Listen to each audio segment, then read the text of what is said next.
Hey guys, this is Roaming Blogger, and today I'm gonna introduce you all to a hotel with an amazing ambience in Chennai.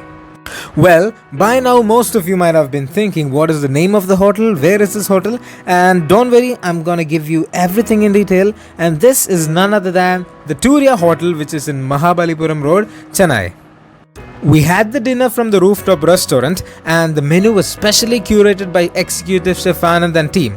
And the menu, the food, everything was so good and very tasty. We all loved it. The starters, the main course, the desserts, everything was so good that we did not have any negatives to talk about. For me, the seafood laksa was the best in soup. And in the main course, I would highly recommend the prawns over there. Well, I not only had dinner, but also had the breakfast and a specially curated lunch from Turyaa. Talking about the breakfast, just like any other star hotels, they had a good decent spread.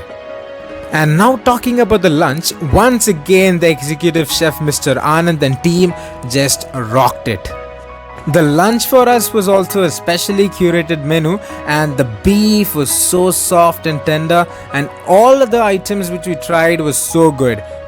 I would highly recommend everybody in and around Chennai to come to this hotel and try out the dishes because everything was so good, like I just said from the beginning itself. Like I always used to say, keeping the best for the last. The desserts were the best and they just stole the show. Thank you so much, Turyaa.